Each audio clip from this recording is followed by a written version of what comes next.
tayo. Gagaling tayo. Lahat ng naniniwalang gagaling ay pwede na umaupo.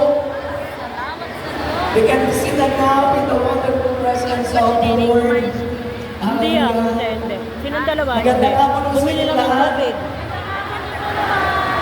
Ako ay nagagalak dahil ako ay muling nakabalik dito sa Rizal. Ang dami na kami. Matagal na panahon ko na hindi po ako nakabalik. Kaya namiss ko rin po ang mga taga Rizal. At ang ngayon nga po ay ako yung naniniwala na si Lord ay merong gagawin sa buhay mo natin. Amen? At lalo pa kayong makinig ng salita ng Diyos. Ang oras natin ay nagpapadyan ako. Kaya ako ay magsasalita lang ng 5 minuto at saka 2 oras. Baka mag-extend tayo. Alright, so kaya na po, nung pag-usapan po natin, ito ay aking pinamagatang claim your healing. Now sabihin natin, claim your healing. Your healing. Ang kinin mo, ang iyong kagalingan. O sinong naniniwalang magaling na siya? Walang ba? So yeah. Ang sigaw na magaling na siya. Walang ng Diyos, hallelujah. Ang minamahal tayo ay Ano yan? Pagkatapos lang si Brother Dennis pa. Amen? Hindi na. Ang sabi ng Book of Isaiah, chapter 53, verse 5, ngunit dahil sa ating mga kasalanan, kaya siya nasugatan, siya ay pinugbog dahil sa ating mga kasamaan, tayo ay tumalig dahil sa paghihirap na dinanas niya at sa mga hampas na kanyang tinanggap. Ang sabi ng Bible, dahil sa paghihirap ng Panginoon at dahil sa mga sugat na kanyang tinanggap, tayo ay gumaling. Amen. Amen. Sa pagbagay na yan, ay ginawa ko ng Panginoong Jesus more than 2,000 years ago. Amen po? Mahigit na 2,000 taon na po ng ating Panginoong Jesus ay nag-alay ng buhay sa krus. Ha?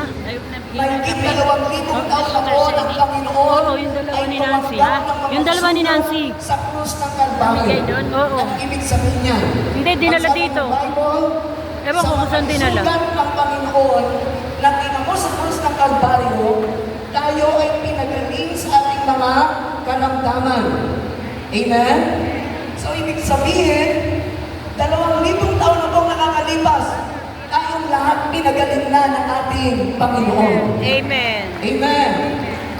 Ano na lang ang dapat po natin gawin? Ang dapat na lang po natin gawin ay ang kininuho natin, i-claim po natin na tayo ay magaling na. Sabihin mo, magaling na ako. Magaling na ako. Magaling na ako. Magaling na ako. Magaling na ako. Magaling na ako. So yan ang kinin mo. Ano po? Kahit nararamdaman mo masakit ang balakang mo, kahit nararamdaman mo masakit ang tuhod mo, Magaling na. kahit nararamdaman mo mga ginama na nandiyan pa ang karamdaman, huwag mo siyang pansinin. Ang sabihin mo, magaling na ako. Magaling na ako. Magaling. At yun, tayo ay gagaling. Amen. Sa mga minamahal kong kapatid sa Diyos, to claim our healing, para tayo po ay makangkin natin at matanggap po natin ang ating kagalingan, unang-una, number 1 is, we must spend time with the Word of God. Amen po?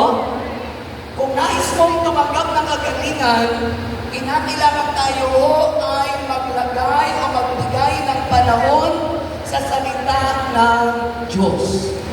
Sabihin mo sa katabi mo, pinagpala tayo. Pinagpala tayo. Ang sinong naniniwalang pinagpala? Tayo ay pinagpala, mga minamahal kong kapatid sa Panginoon, kasi ngayon, tayo ay nagbibigay ng oras sa salita ng Diyos. Tingnan mo?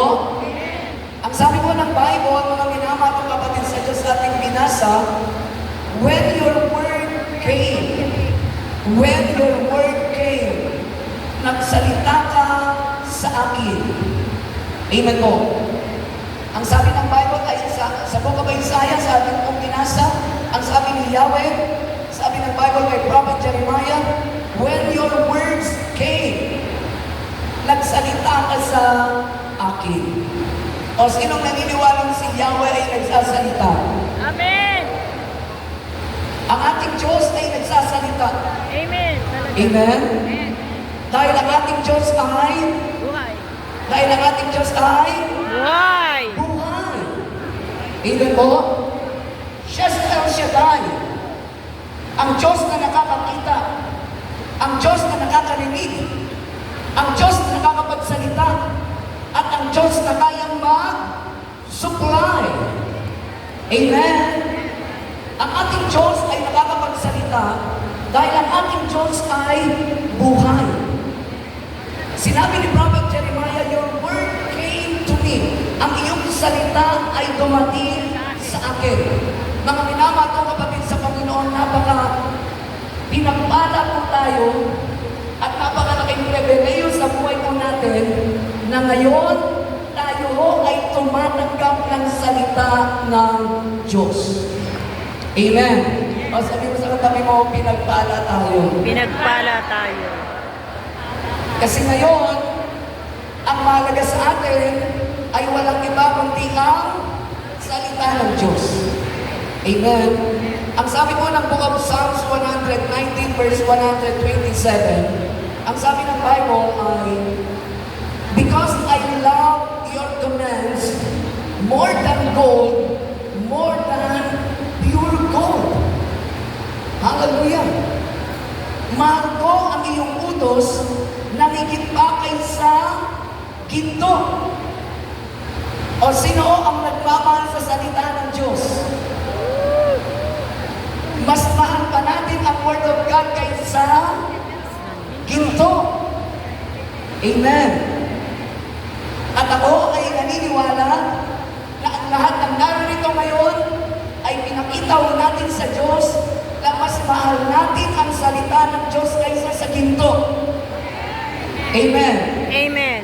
Kasi ang iba sa atin, iniwan yung negosyo.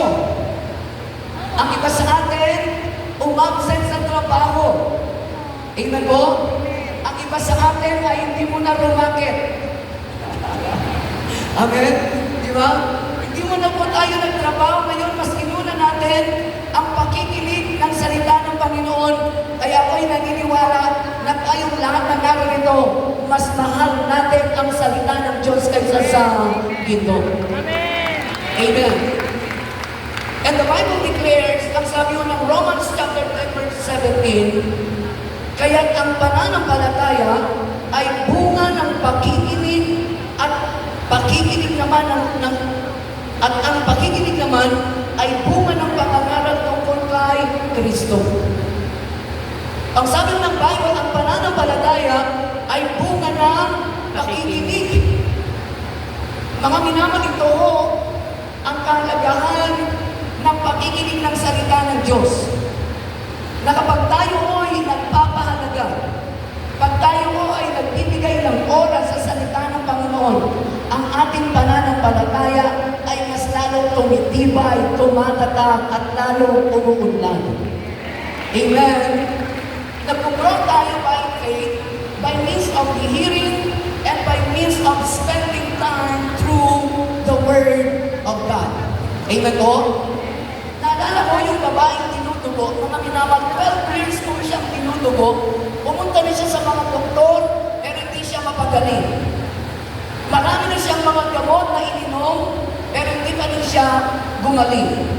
Ang sabi ko ng Bible, itong babaeng ito ay naubos na ang kanyang kayamanan, pero hindi po siya bumuti ng kahit kaunti. Alam niyo nangyari sa kanya? Ang nangyari po sa kanya, nakapakinig siya ng Word of God. Nakapakinig siya ng mabuting balita patungkol kay Jesus. At nang narinig niya ang mabuting balita patungkol sa Panginoong Jesus, ang babae ito ay nagkaroon ng pananampalataya. Amen? Ano sabi niya? Ang sabi niya, mahipo ko lang. Ang laylayan ng damit ng Panginoon, gagaling ako. Yun yung kanyang faith. Yun yung declaration ng kanyang faith. maibo ko lang ang laylayan ng damit ng Panginoon, gagaling ako. Amen? So bakit kung yun nangyari sa kanya? Bakit siya nagkaroon ng ganong klaseng pananampalataya? At bakit siya nakaranas ng kagalingan sa kanyang karamdaman? Dahil mga minamahal, nakapakinig siya ng salita ng Diyos. Nakapakinig siya ng mabuting balita patungkol sa ating Panginoon. Mga minamahal kong kapatid sa Diyos, pinagpala ang buhay natin dahil tayo ngayon ay nagbibigay ng panahon sa salita ng Diyos. And the more na ikaw ay nagbibigay ng time sa salita ng Diyos, ang kapangyarihan ng Diyos ay patuloy na dumadaloy at dumadaloy sa iyong buhay. Amen. Amen. Amen. Sabi mo, magaling na ako. Magaling na ako. Hallelujah, paniwalaan mo yan. Amen mo? Pangalawa, mga minamahal ko kapatid sa Diyos, ang sabi ng Bible, para tayo na-claim po natin ang kagalingan na galing sa Panginoon. Number 2, eat the Word of God. Eat the Word of God. Ano mo yung katabi mo? Kumain ka na ba? Kumain ka na ba? O sino yung kumain na? Sana all. Ako, galing pa ako na ako solo, wala ba akong kain, tuloy-tuloy lang ako dito. Amen po. Pero mga minamahal mo kapatid sa Diyos, ang mga anak ng Diyos, kahit walang kain-kain, amen, malakas. Amen po, manusog. Kasi meron tayong pagkain na pinakamasarap sa lahat ng pagkain. Hallelujah. At yan ay walang iba kundi ang Salita ng Diyos. Amen. Hallelujah. Ang sabi ng binasa natin, sabi ni Prophet Jeremiah, when your words came, I ate them. When your words came, I ate them. Na ang iyong salita ay dumating sa akin, ito'y aking kinain. Hallelujah. So, ibig sabihin, ang salita ng Diyos ay pagkain. Amen po. Ang salita ng Diyos ay dapat natin kinakain. Ang sabi ko ng book of Joshua chapter 1 verse 8, huwag mong kaliligtaang bansahin ang aklat ng kautusan, pagbulay-bulayin mo iyon araw at gabi, upang matupad mo ang lahat ng nakasaad doon. Sa gayon, magiging masagana at magiging matagumpay ang iyong buhay. Amen. Amen. Amen. Sa English, nakamilaman ang sabi ng Bible, keep this book of the law always on your lips. Keep this book of the law always on your lips. Ano ibig sabihin? Ang salita daw po ng Diyos ay dapat lagi nasa ating Labi. bibig. Amen. That we always meditate the Word of God. Sabihin natin, meditate. Meditate the Word of Ang salitang God. meditation, ang salitang meditate, ay hindi mo lang binabasa ang Word of God. Amen mo? Hindi mo lang binabasa ang salita ng Diyos, kundi ang salita ng Diyos na yung binabasa ay talaga pong pinapapasok mo sa iyong buhay, pinapapasok mo sa iyong puso, at nagiging bahagi ng iyong buhay. Amen. Amen po. That is the very essence of eating. Yan o ang ipinapakita ng pagkain. Di ba? Pag tayo kumakain, yung kinakain mo natin ay nagiging parte ng ating katawan. Hello? Amen? Di ba? Yung mga kinakain mo natin, yan ay nagiging parte ng ating katawan. Kaya pag ang kinakain mo lagi, ma-cholesterol, hello? Amen? Pag ang kinakain mo lagi, puro cholesterol, ano mangyayari sa katawan mo? Ano mangyayari sa katawan mo?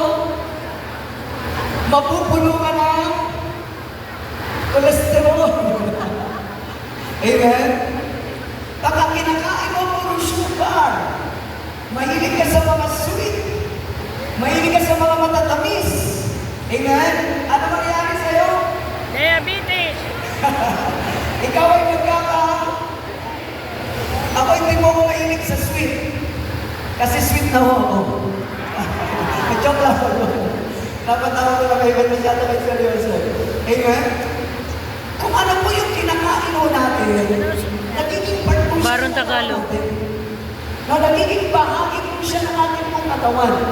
Mga minamahal, ang salita ng Diyos ay pagkain. Ang sabi ni Prophet Isaiah, your word came to me and I ate them. Tumating sa akin ang iyong salita, ito'y aking kinain. Hallelujah! Ano ibig sabihin na kinain ni Prophet Isaiah ang salita ng Diyos?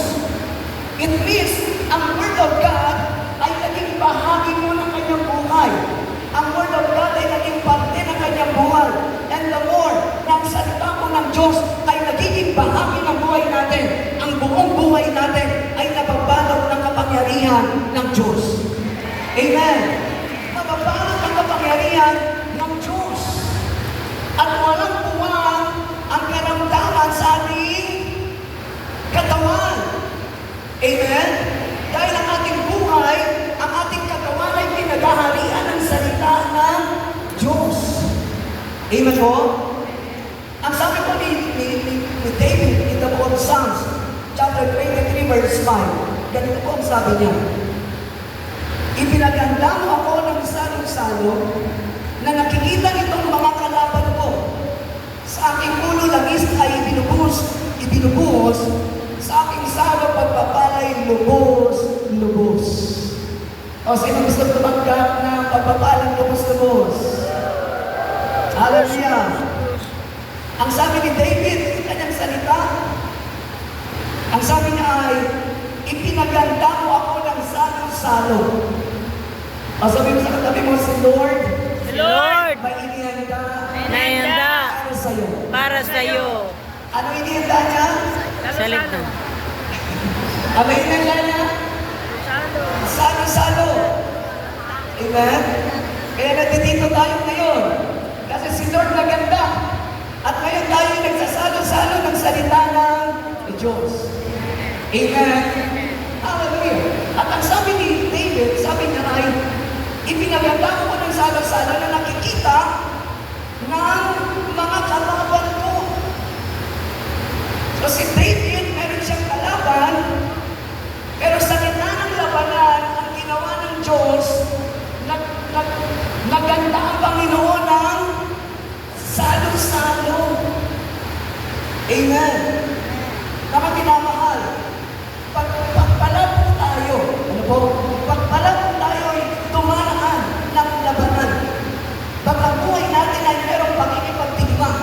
Alam mo po, ginagawa ng Diyos, ang ginagawa ng Diyos, naghahanda siya ng salo-salo.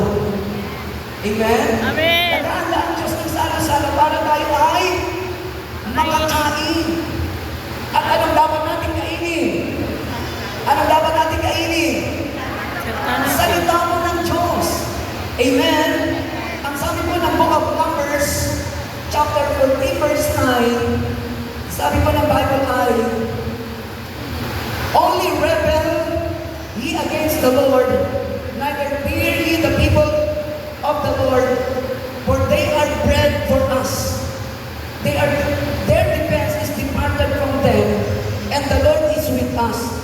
Fear them not. Ang sabi ni Caleb, sa kanyang mga kasamahan, sila ay merong pakikipagtigma. Mga minamahal, sabi ni Caleb, huwag kayong matakot. Sabi mo sa katabi mo, huwag kang matakot. Huwag kang matakot. Huwag kayong matakot sa mga higante. Ang sabi ni Caleb, huwag kayong matakot sa mga higante. At ang word na ginamit niya, ang sabi niya ay, for they are bread for us. Yung kanilang kalaban na mga higante, ang sabi ni Caleb, they are bread for us. Sila ay tinapay para sa atin. Hello? Amen? So ang tingin ni Caleb sa mga kalaban, tinapay. Sila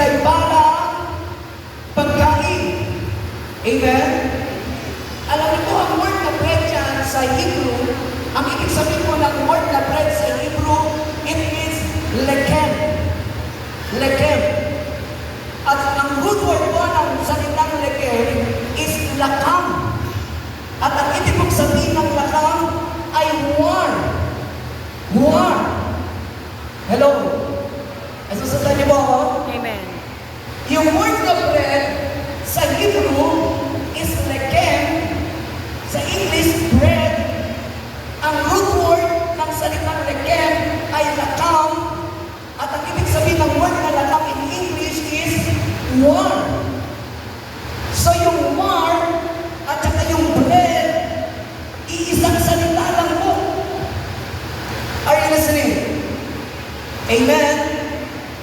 Yung labanan at yung tinapay sa Hebrew, iisa lang pong salita.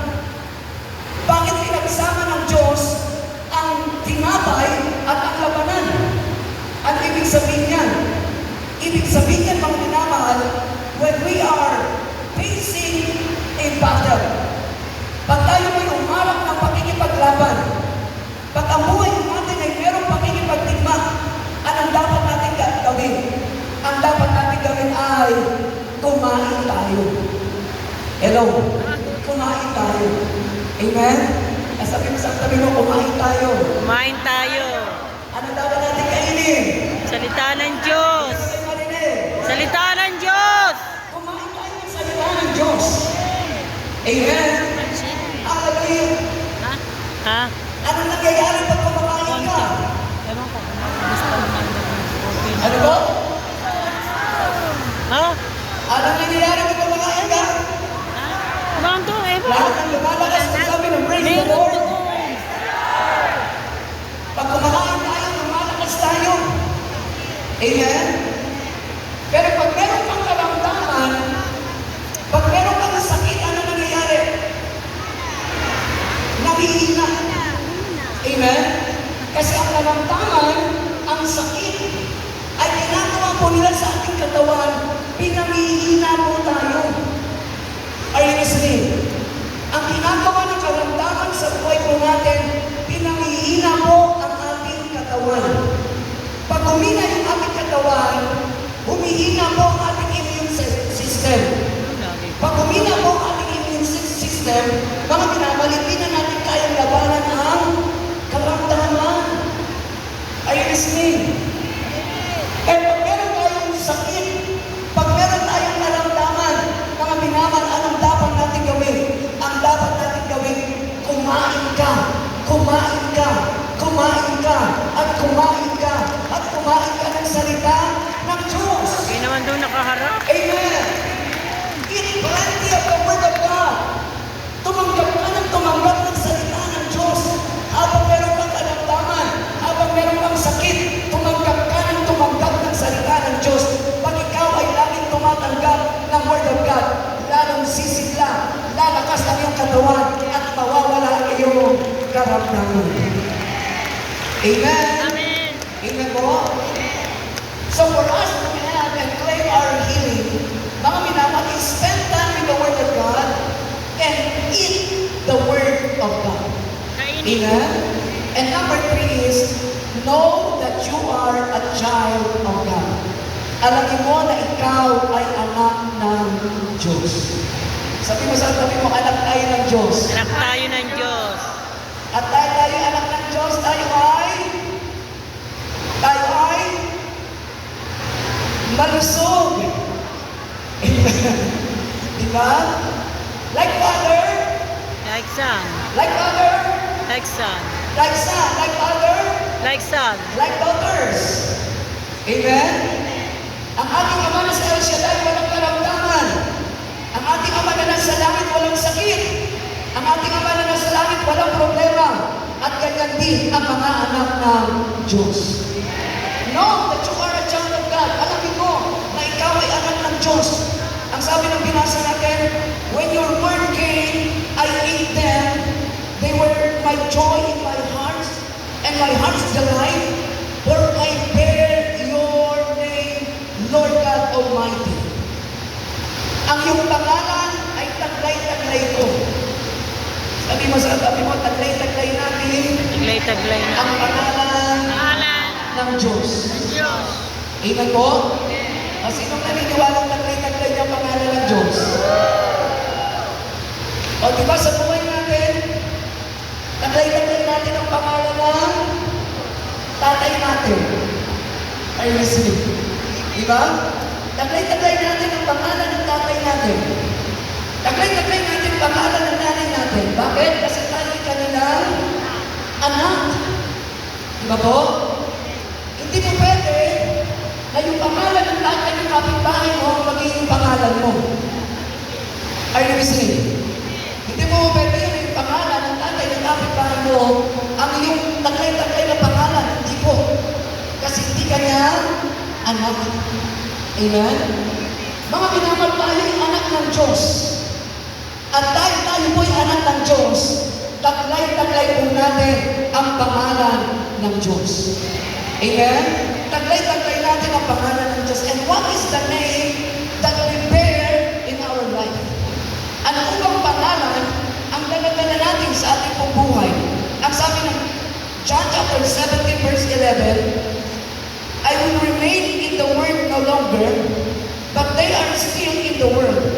And I coming to you, Holy Father, protect them by the power of your name, the name you gave me. Protect them by the power of your name, the name you gave me. Si Jesus ay nanalangin sa kanyang Ama, at ang sabi ng Panginoon sa kanyang Ama, ingatan mo sila sa pangalang binigay mo sa akin. Hello? Amen? Ang sabi ni Jesus sa kanyang Ama, ingatan mo sila sa pamamagitan ng pangalang binigay mo sa akin. Ano ibig sabihin? Mga minamahal, ang buhay po natin ay iniingatan ng Diyos sa pamamagitan ng pangalan ng ating Panginoong Jesucristo. Amen? Ang buhay natin ay iniingatan ng Diyos sa pamamagitan ng pangalan ng ating Panginoong Jesucristo. Sabihin natin, Jesus! Jesus! Jesus! Jesus! What is the meaning of the name Jesus? Jesus, God that saved. Ano ibig sabihin ng pangalan Jesus? Ang ibig sabihin ng pangalan Jesus ay tagapagligtas. Savior. Amen? Yan ang meaning ng word na Jesus, name na Jesus. It means Savior, tagapagligtas. Ibig sabihin, mga minamahal, pag ang pangalan ng Panginoong Jesus nasa buhay natin, pag ang pangalan ng Panginoon taglay-taglay natin, ang buhay natin ay mayroong kaligtasan. Amen. Ang buhay natin ay mayroong kaligtasan. At hindi ka lang niligtas ng Diyos sa iyong kasalanan. Hindi ka lang iniligtas ng Diyos, mga minamahal, sa iyong mga ginawang kamalian. Nang dumating sa atin, ang kaligtasan na galing sa ating Panginoong Jesus, mga minamahal, maging sa mga karamdaman, tayo rin ay iniligtas ng ating Panginoon. Amen? Maging sa mga karamdaman, nililigtas din tayo ng Panginoon. At hindi lang sa mga karamdaman, kundi maging sa lahat ng ating mga problema, ililigtas din tayo ng ating Panginoon. Amen? O sabi mo, magaling na ako. Magaling na. Magaling na ako. Magaling na ako. Magaling na ako. Magaling na ako. Ang sabi ng Bible, those who call upon the name of the Lord shall be saved. Ang sino mang tumawag sa pangalan ng Diyos ay maliligtas. Amen? Pero pagkaramdaman, tawagin ang pangalan ng Panginoon. Sabihin mo, Lord, inaakit ko na, magaling na ako. Lord, inaakit ko na. Pero ang problema, tawagin ang pangalan ng Panginoon. Sabihin mo, Lord, inaakit ko na, binigyan mo na ng solusyon ang problema ko. Lord, inaakit ko na. Binigyan mo na ng solusyon ang problema ko. Kung maranas ka ng grabang kahirapan, tawagin mo ang pangalan ng Panginoon at sabihin mo, Lord, naniniwala ko, yayaman ako. Lord, naniniwala ako, yayaman ako. Amen? Amen. O kumalapang ang lahat ng ligtas. Lahat ng pinagaling ay magsabi ng praise the Lord. Praise the Lord! I want you to close your eyes and bow your head. Hallelujah. I want you to pray this afternoon. Kung meron kang sakit, kung meron kang problema, kung meron kang makakatulungan pinagdaraanan ngayon, I want to tell you,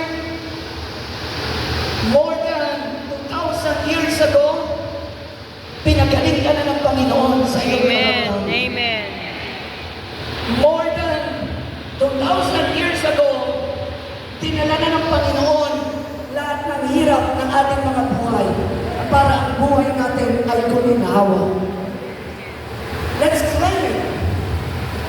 I-claim mo sa buhay mo.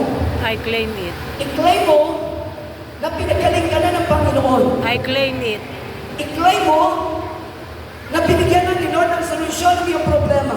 I claim it. I-claim mo na ikaw ay nahango na ng Panginoon sa lahat ng uri ng kahirapan sa buhay na ito. Amen. Just claim it. I claim it. Our God is a good God. Napakabuti po ng ating Diyos.